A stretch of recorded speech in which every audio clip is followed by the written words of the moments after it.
screen थोक्लिबा नुपी मचा असी हौखिबा December की तांग 12 ꯏꯪ 2012 थोखिबा बस एक्सीडेंट खौपुम लंबी थोखिबा बस accident अदुदा लैखिद्रबी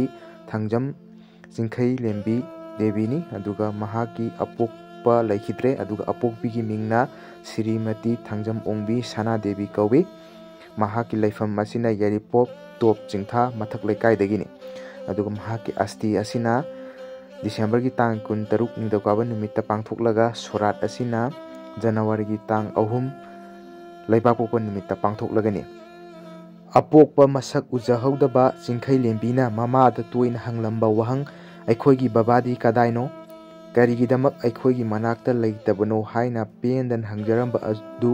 ngasisu ninduna laihori imung manung mama macha nupi ngakta ahum khak lairamba adu ngasidi ani khakta tarak ngaihore awabagi masakni photo asida uriba asi mahaki amata ngairaba mache amasung mama aduni makhoi ahum laiminarambani adubu hojikti makhoi ani khakta ngaihore